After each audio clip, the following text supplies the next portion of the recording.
Hello YouTube and welcome to my channel eddieinreadingland. My name is Eddie and today I am bringing you a review and a flip through of the Tarot of the Starbound Phantasia by Taylor Ellis.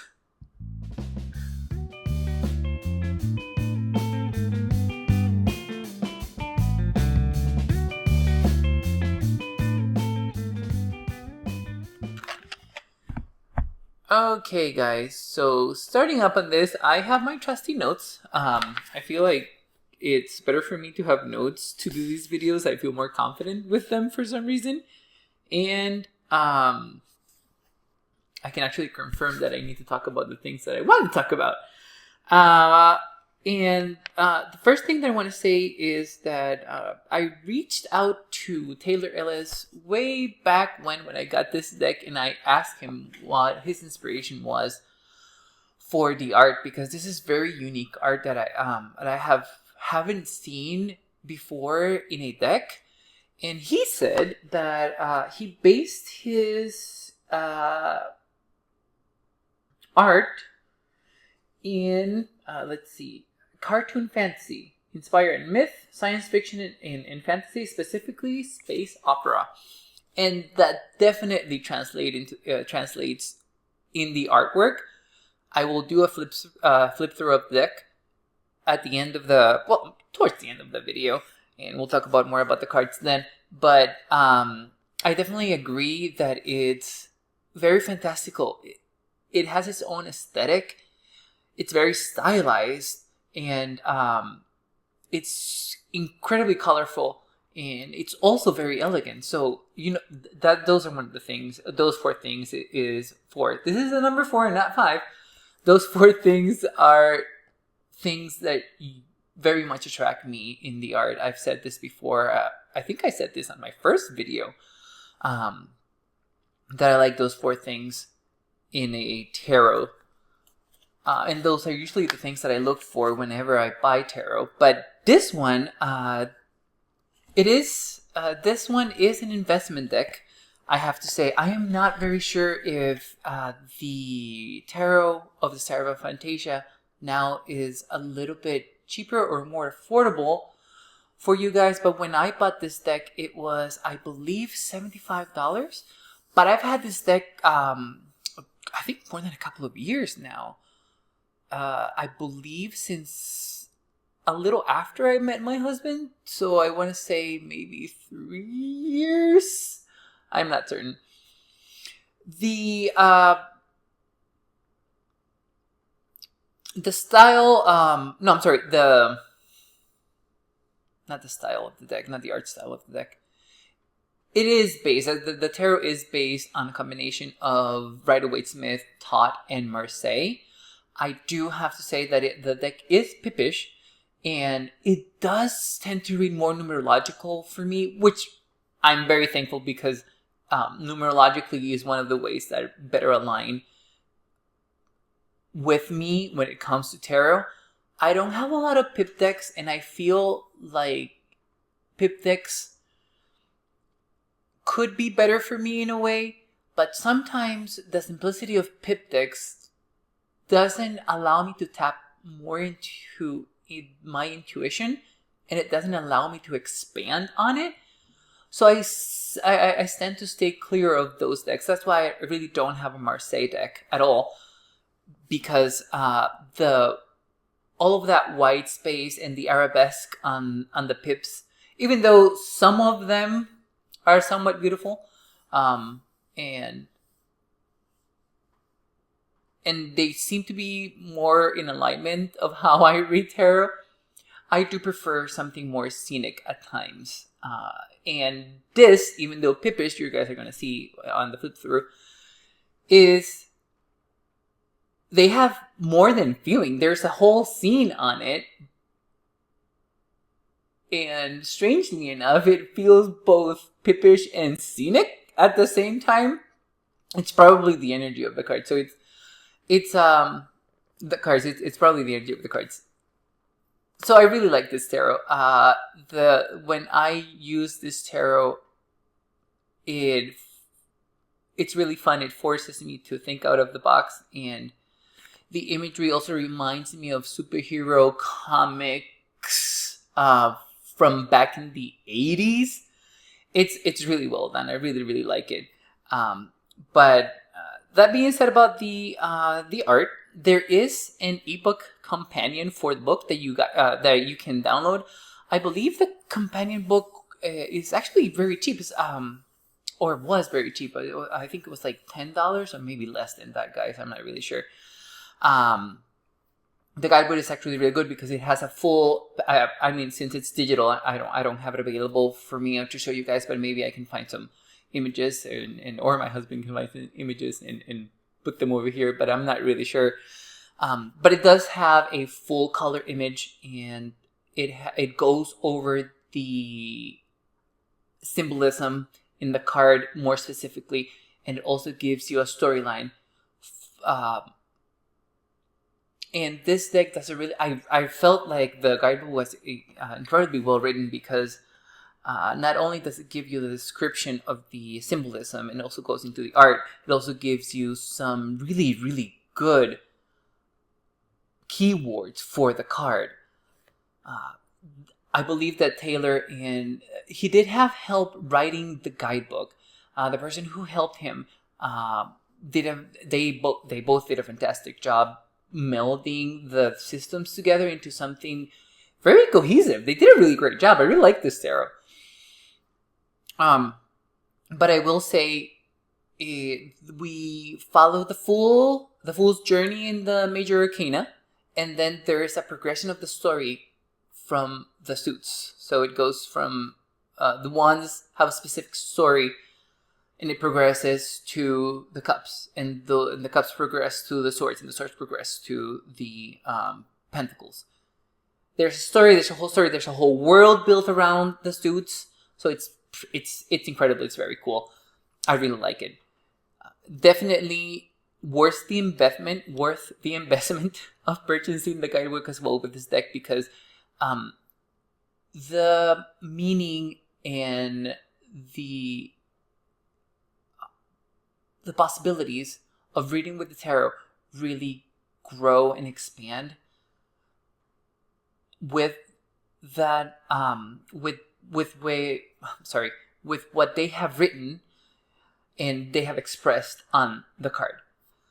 So yeah, really, I recommend getting the ebook companion for this deck. It's well worth it. It's really good. I wish I had a physical copy of the, or I wish they would make a physical copy of the book, because it would be a lot easier for to reference than just going into the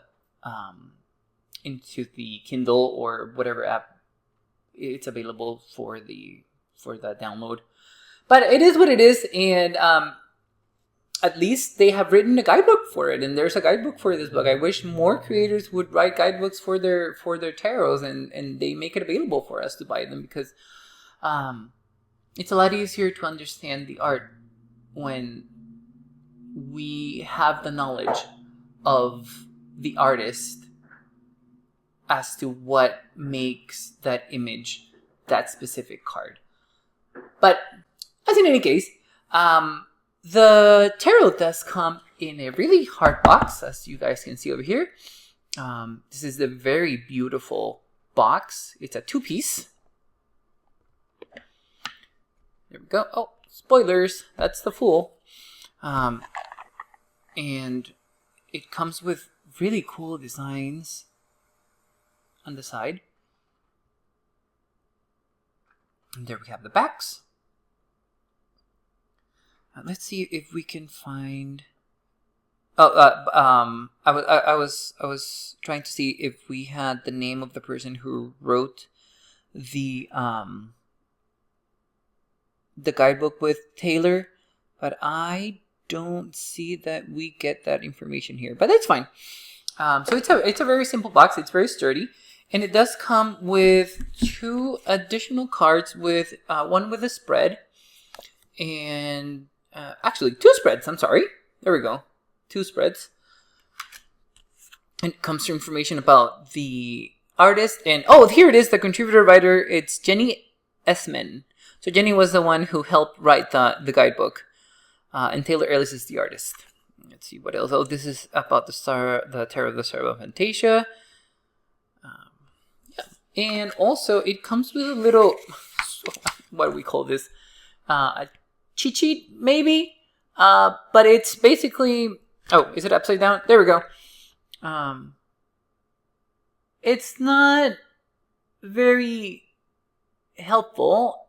It's just very basic meanings for the cards. It does have, weirdly enough, it has information on the decans for the tarot, which is great.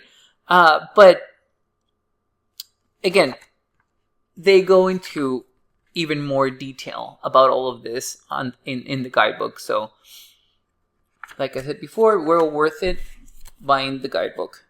Okay, so here we have the deck. These are the beautiful backs. The deck is reversible, and they also provide us with both upright and reverse meanings for the cards. So if you guys use reversals, this is completely reversible, and I really like this purple. It's a very grayish purple, but I really like it. And the other cool thing about this tarot is that it's edged in this really cool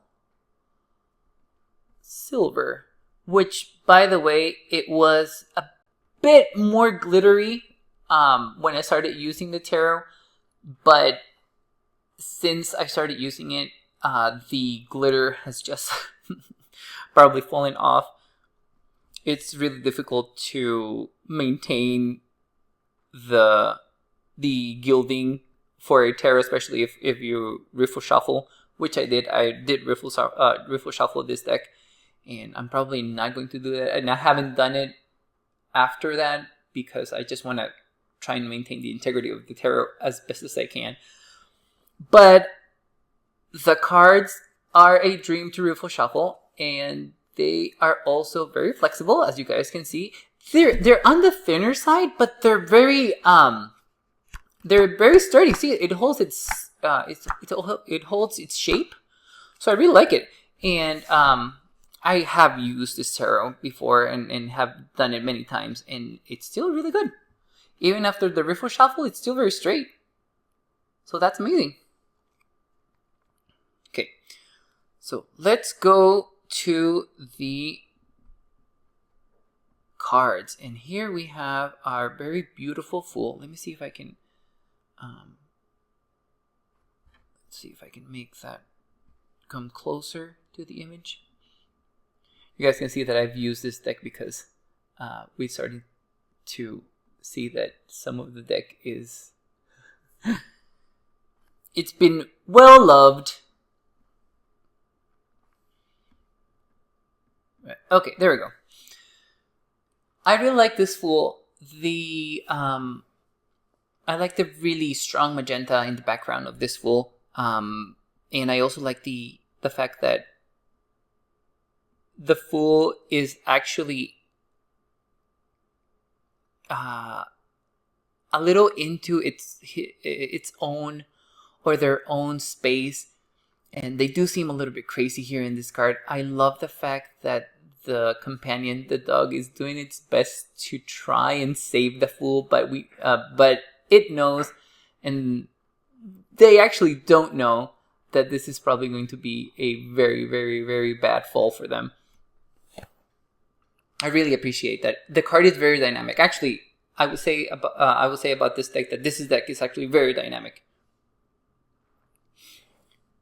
Okay, let's see. And here is the Magician, which makes a feature appearance in another one of my videos with my favorite depictions of the Magician. I just really like this Magician. I said a lot more about that.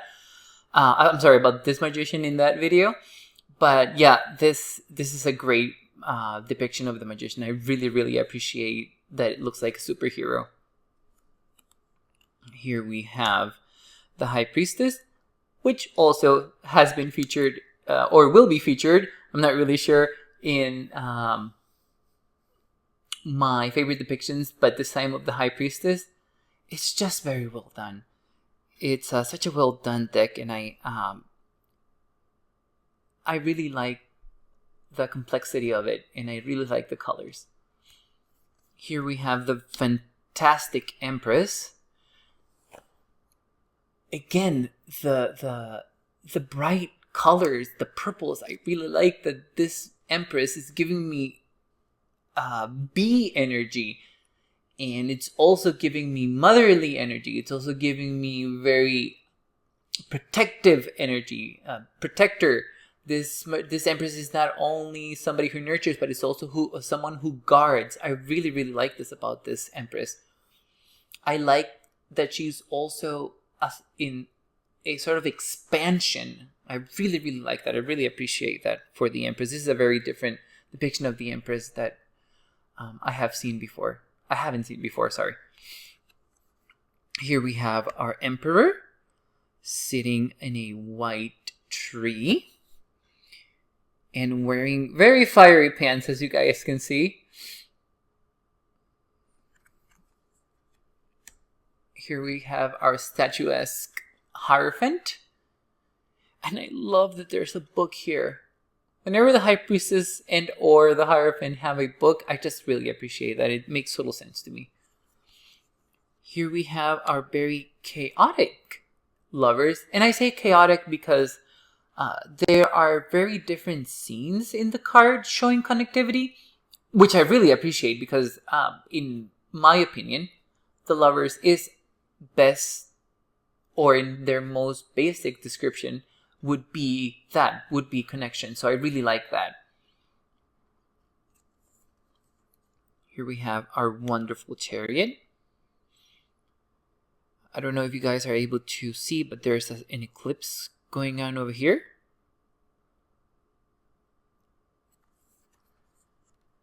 Here we have our Justice. And as you guys can see, this follows the taught majors instead of the Rider-Waite-Smith. We have Justice here instead of the Strength card, which I don't mind. I like it better with the Strength being number 8. But this is a great depiction of the Justice card. I just very much appreciate that the weights are being balanced on a tree, that it's also very serpentine-like. And again, we have rainbow. I don't know if you guys can tell, but it's a rainbow. There we go. And here we have our very cool Hermit. And as you guys can see, even though the cards are matte, they are a little bit slippery. And here we have our, I think this is the only card in the deck that is actually black and white. And it's fascinating that it would be on the Wheel of Fortune because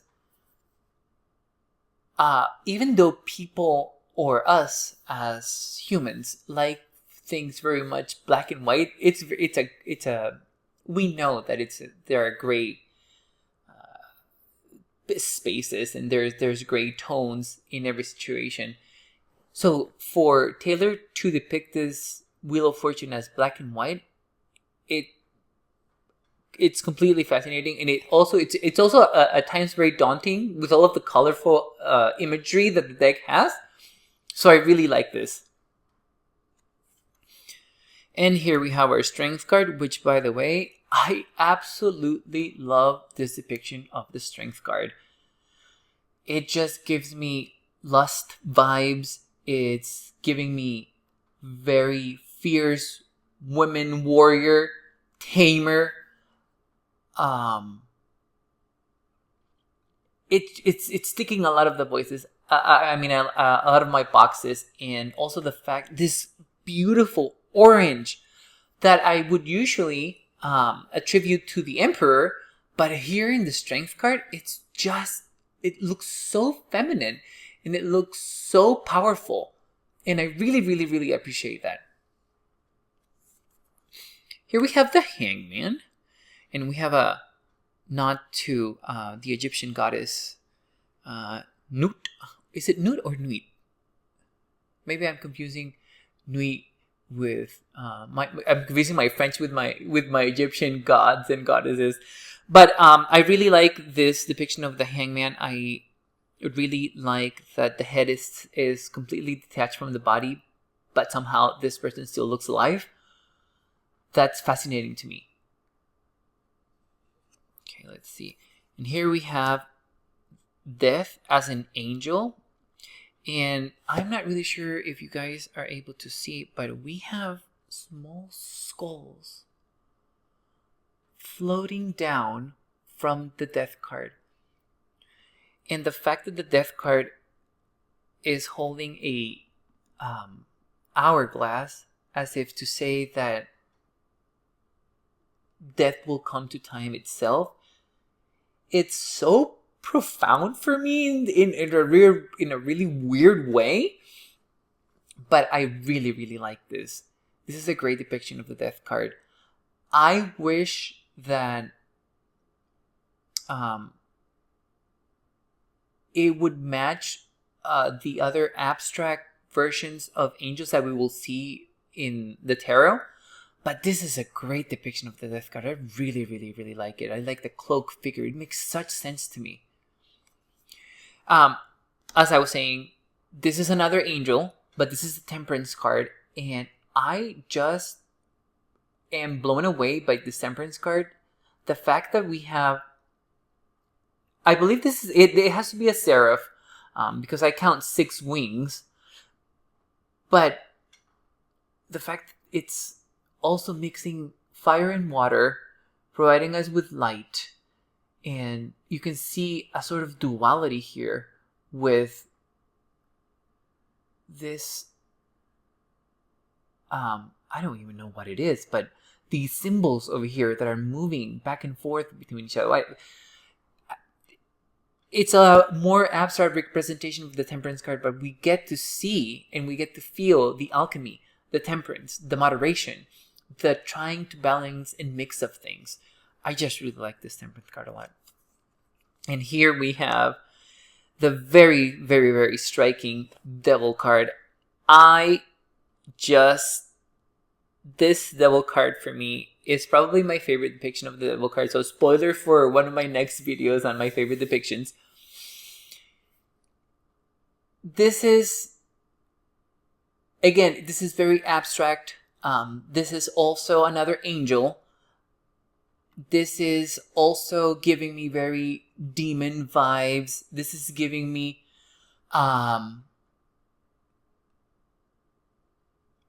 occult knowledge. This is giving me esoterica. This is giving me shadow. This is giving me dark side. This is giving me humans being bound by time itself, being unable to prevent the flow of time even though we want to. There's life here at the end of the snake provided by the devil. So it's not all dark. There's also good in this card, and I really, really, really appreciate this monstrous sort of image. It's just delicious. I really like this Devil card. Here we have our Tower. Love that orange color, being the trump of Mars. And here we have the very, very, very, I feel like it's a very aquatic sort of star card, but I like the fact that she's pouring water into this rainbow and just allowing those waters to pour down on probably us, I want to say, or the universe. It's just amazing. I'm gonna get a little water, guys, because sometimes I forget to drink water when I'm doing these videos, and I end up with a really bad sore throat, and I also lose my voice after some of the videos that I've done. But yeah, this is an excellent star card. I can see hope. I can see healing.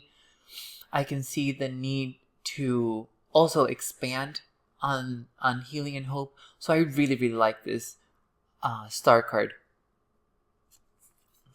Here we have our Moon card. We have some bats over here in the corner. Let me see if I can put this in. There we go. I like that this moon card is a progression from the High Priestess. As you guys can see, these are the same statues that are in the High Priestess, but these statues are destroyed as if some time has passed. So I really like that. Here we have our Sun card. I really like this. Somehow the image just works itself. That wherever you look, you just want to look up at that sun and pay attention to it, and that shine and that glow and that feeling of happiness and that feeling of plenitude and calmness. I really like this. Here we have a very different sort of judgment card. I like this for various reasons. This brings into mind the feeling of rebirth, the feeling of awakening, and at least we're not seeing that angel blowing the trumpet and having those zombies coming out of the coffins. This is so refreshing. This is so new. It's and it's also, I like that the little figure over here, it's completely androgynous. We don't know what this being is. We don't have to know what it is. We don't have to provide this being any meaning other than this is a young entity that has just been born. And I really like this for the judgment card. Here we have our dancing world.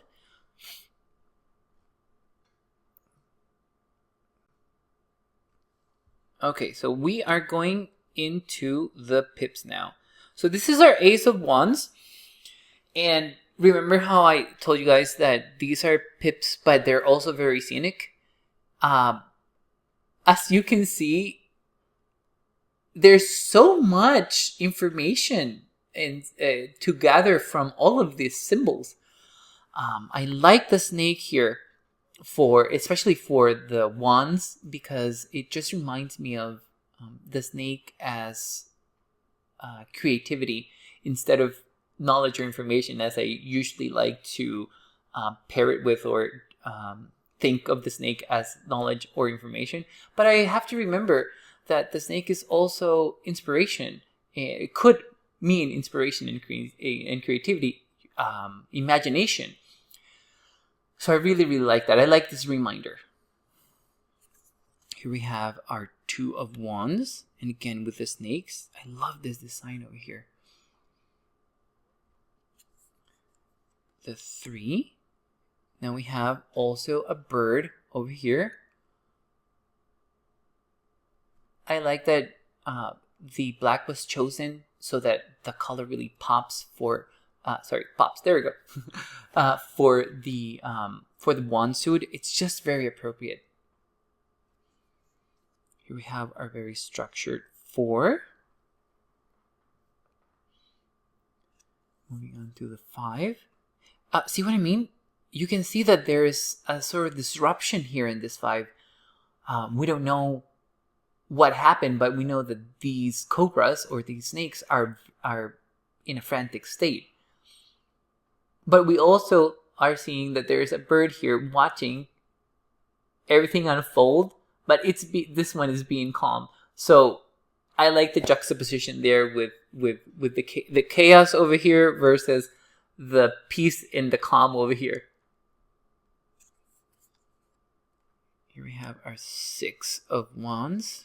Love that phoenix, or maybe it's a peacock. Maybe it's a peacock. That peacock rising. Here we have our 7. I like this tree. Here we have our very dynamic 8 of Wands.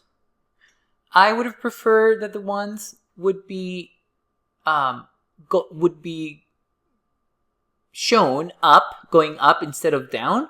But I really like this depiction of the Eight of Wands. Our 9. And here we have our 10. The when I read the guidebook, they do go into the whole story of this mother feeding her babies with blood. And it all sort of makes sense for the 10 of Wands at the end, but it was a little challenging at first to learn about why they decided to depict this card like this. Okay, now they actually put the Queen first in the deck. I'm not really sure why, but I love this Queen of Wands. I like that she's literally dressed in mushrooms. And it doesn't lose the symbology. You see the snakes and you see the birds. I really appreciate that we have a dark-skinned person depicted here as well. And here we have our Page of Wands.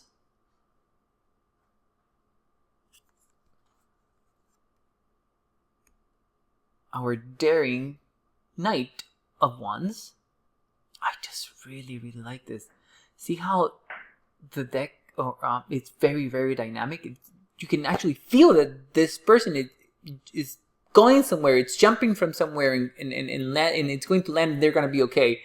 Really like it. Here we have our King. And you're going to notice that the other kings are a little bit different than this one. This one is a more sort of abstract depiction of the King of Wands, but I really like it. I feel the authority and I feel the leadership in this King of Wands, but it is a little bit different than the other ones. There's a lack of consistency, but I think that it actually works. It actually works for the King of Wands. Okay, and then we go over to the cups.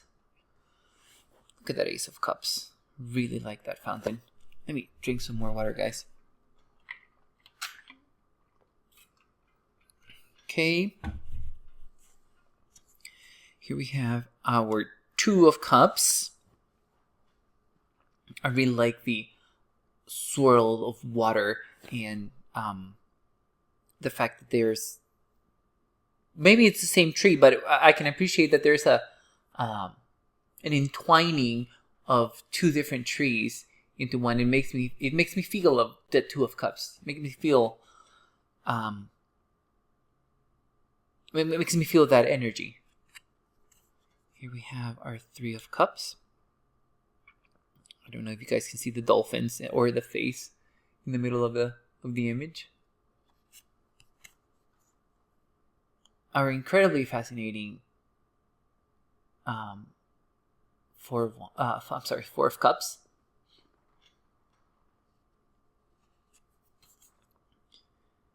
Here we have a sad, very sad Five of Cups.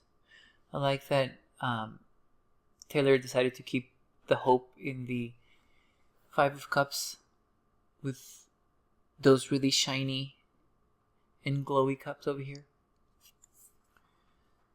An incredibly harmonious Six of Cups. I like the lime green. It really works for this image. Here we have the Seven of Cups. I really appreciate that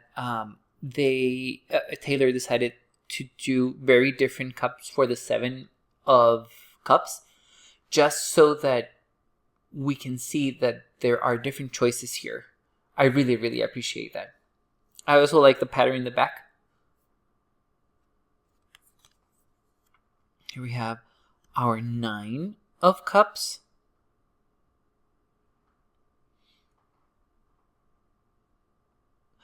It does look somber, but this card makes me feel at peace, and that's a that's I relate that feeling to a 9 of cups. So to me it works. I'm sorry, for an 8 of cups. I'm sorry, this is the 8 of cups, not the 9.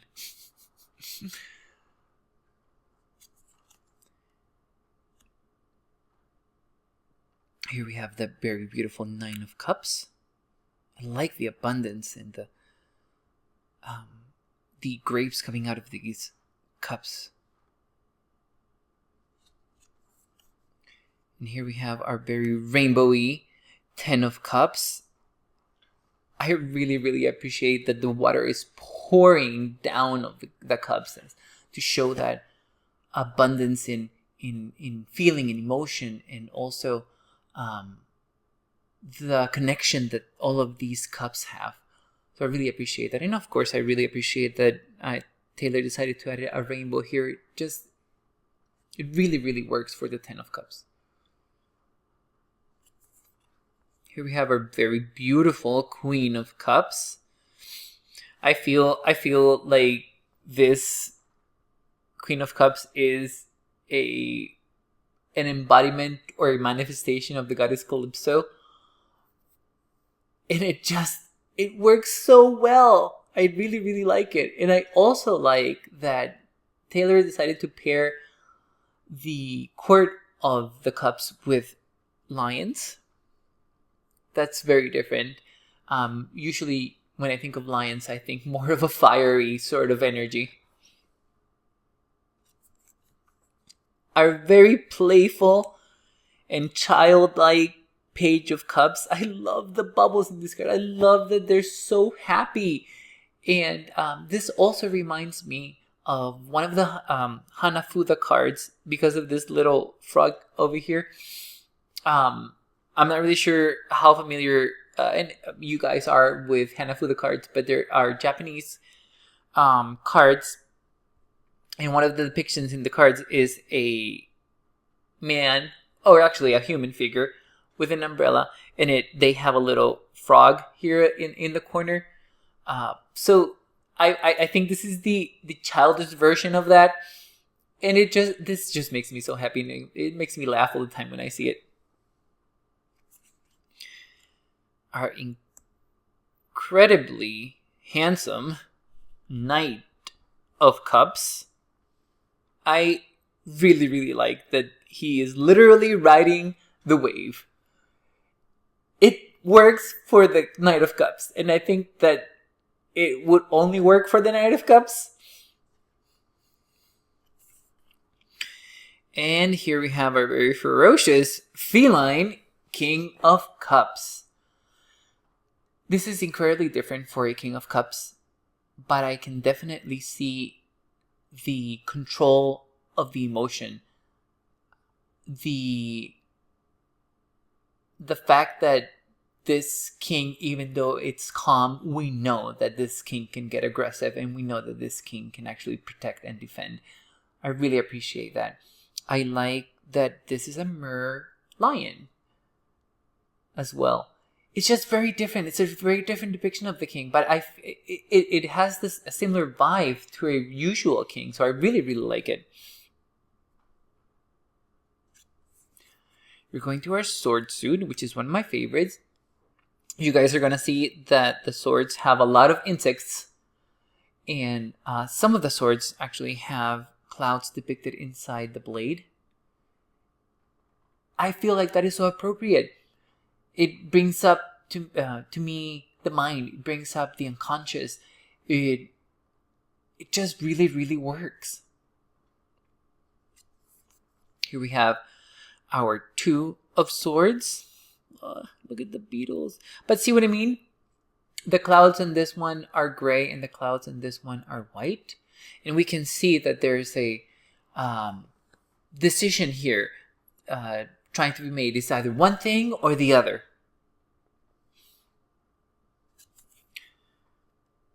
Our very cool Three of Swords. Again, I really appreciate the Three of Swords because I can actually get to read it numerologically if I feel like it.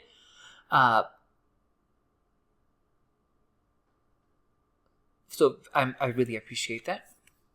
Here we have our 4 of swords.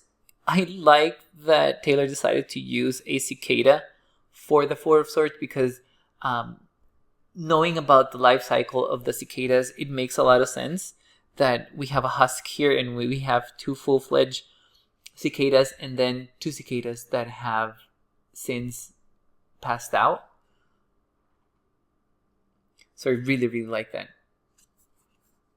Here we have our broken 5 of swords. Disruption of the mind. Okay, and here we have actually, I think that this is the only card in the deck that really baffles me because even though I can see a sort of harmony between the 6 swords and in the guidebook, these are actually ships, and which makes total sense with the Rider-Waite Smith because of taking the journey, going somewhere, learning from your experience and taking that experience somewhere else. Time to move on. But if we look at this card and we don't know the backstory of this card, I feel like we would be baffled, or I feel baffled by it. So I still really like this depiction. But yeah, it's one of those curiosities. The first time that I saw this card, I was very confused because I was like, what am I looking at?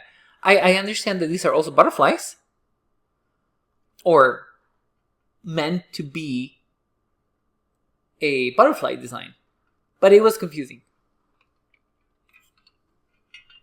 Okay, so moving on to the 7. Oh, I love the mosquitoes here. I don't know why, but it makes total sense to me. Because they're taking away your blood. There's life that's been taken from here. Well, maybe not life, but resources have been taken from you. Here we have our 8 of swords. Very well done. You can see that this is a no pass zone. 9 of swords. I would be scared too. If I was a fly and caught in a spider web, I would be very, very scared. And here we have the very striking 10 of swords. I really, really like this. I love the moth, the death moth here. It reminds me of Salvador Dali. It reminds me of Silence of the Lambs. So I really, really get it. I really get it. Unfortunately, the numerological meaning for the card gets a little forgotten, but this still works for me. It's a great representation of the 10 of swords. I really like it. Here we have our very stunning Queen of Swords. I don't know if you guys can tell, but she's also very insectoid. This part of her dress looks like a is it a womb from the Queen Ant in anthills, or maybe the queen bee and the fact that she's able to produce more offspring. That's what her dress reminds me of. Not sure if that's very appropriate for the Queen of Swords, because I feel like the Queen of Swords is more of a taking action sort of queen. I don't feel like she's just going to. I don't feel like the Queen of Swords will just stay there and provide offspring. That doesn't sound like a Queen of Swords sort of vibe. That being said, though, really, really, really like this depiction of the Queen of Swords, or at least the image that Taylor has given us. It's so beautiful.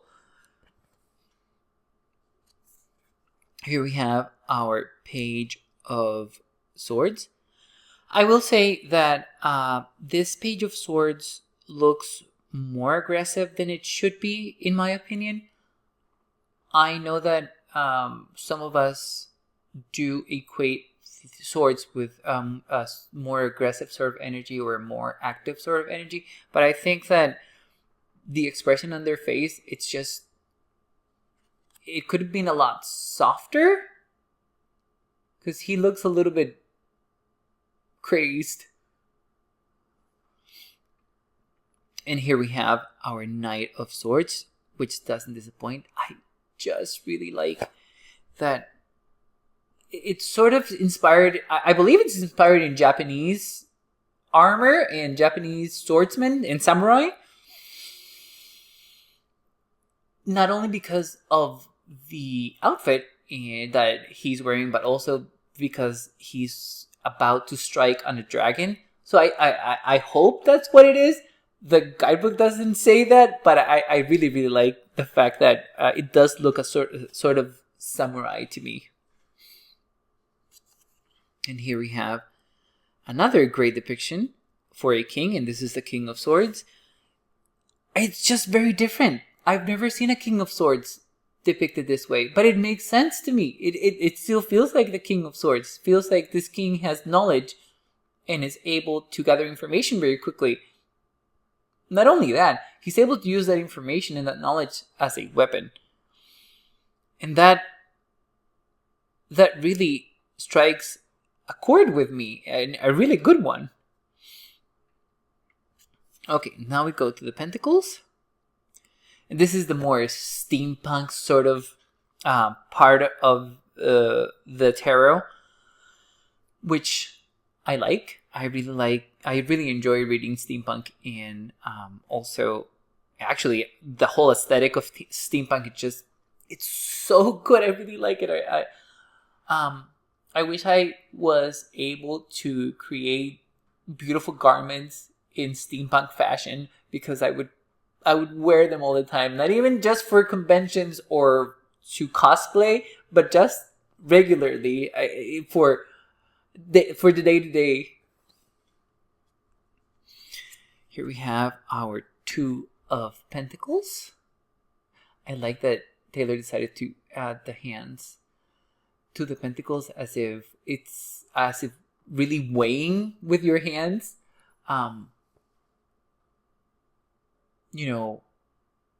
What are we going to do? Are we going to do this? Are we going to do that? Should I choose this? Should I choose that? Here we have our very cool and harmonious Three of Pentacles. This really reminds me of another type of angel. I believe they're called wheels, because this actually looks like a wheel. But the fact that it has wings, I'm almost certain that Taylor was actually inspired by angelic wheels. But we won't know until he says otherwise. Here we have the very structured Four of Pentacles. I love the ram here. It just makes total sense to me, guys. Here we have the Five of Pentacles. And I'm sorry that this little guy hasn't been fed for a while, and it's probably not gonna make it. So it's a more doom and gloom sort of Five of Pentacles with very, very little hope. Here we have another striking Six, and I really, really appreciate the harmony in this. It looks like a mandala, and I really, really like it. Here we have our Seven of Pentacles. So, the card is very dry, and it's more towards the thought meaning of the card. I like actually to equate the Seven of Pentacles with growth. And this one is definitely not giving me that, but it does remind me of the Thought Tarot. So, yeah. Oh, and here we have the Eight of Pentacles. And I think that you guys by now know that the Eight of Pentacles is one of my favorite cards in the tarot deck. And I really, really like this one. It also brings to mind the Eight of Pentacles in the Thought Tarot, which is Prudence, if I'm not mistaken. So I really, really like this. Okay, and here we have some more of those wheels that I was talking about on the 3. And I really, really like this. This is very different for me for a 9 of Pentacles. I like that we have an advantage, a disadvantage, it's something in the middle. Or something in between. That's what I meant. Something in between. And I really enjoy this. This is a great depiction of the 9 of Pentacles. And here we have the 10 of Pentacles, which is depicting the Tree of Life, or the Kabbalic Tree of Life. I really like the goats over here on the tip of this mountain. Very successful, very proud of themselves to have climbed all the way up to that mountain. Really appreciated that. Okay, and here we have our Queen of Pentacles. I really like that she's almost inspecting this apparatus. I want to say maybe it's some sort of device, steampunk device that we don't understand, but she's very much making sure that it's good and well done, which is a very Queen of Pentacles sort of feel for me. Here we have our Page of Pentacles, and I love the fact that this page is actually playing with the pentacle as if it was a toy. For some reason, it just makes total sense to me that the Page of Pentacles will be playing with toys. Here we have our Knight of Pentacles, giving us a very Sisyphus sort of feel. I do think that Sisyphus is a great pairing with the Knight of Pentacles, because I feel like if any of the cards in the courts will get punished to carry a boulder, or in this case this pentacle, up the mountain, and then having to do that every single day for the rest of their lives, it would be the Knight of Pentacles. The determination, the patience, and the capacity to wait and just do the task. It's just very appropriate for me. And lastly, we have our very mechanical King of Pentacles. Very mechanical and giant King of Pentacles. What I really appreciate about this card is that he is the resource that he needs to exist, to move, to take action. I really, really like this. Okay, guys. So that was the Tarot of the Starbound Phantasia by Taylor Ellis. I really like using this tarot. It has many of my favorite depictions of the cards in this deck. And let me know in the comments what you think about the deck, guys. What was your favorite card that you saw? Do you think that let's see, how do I ask this?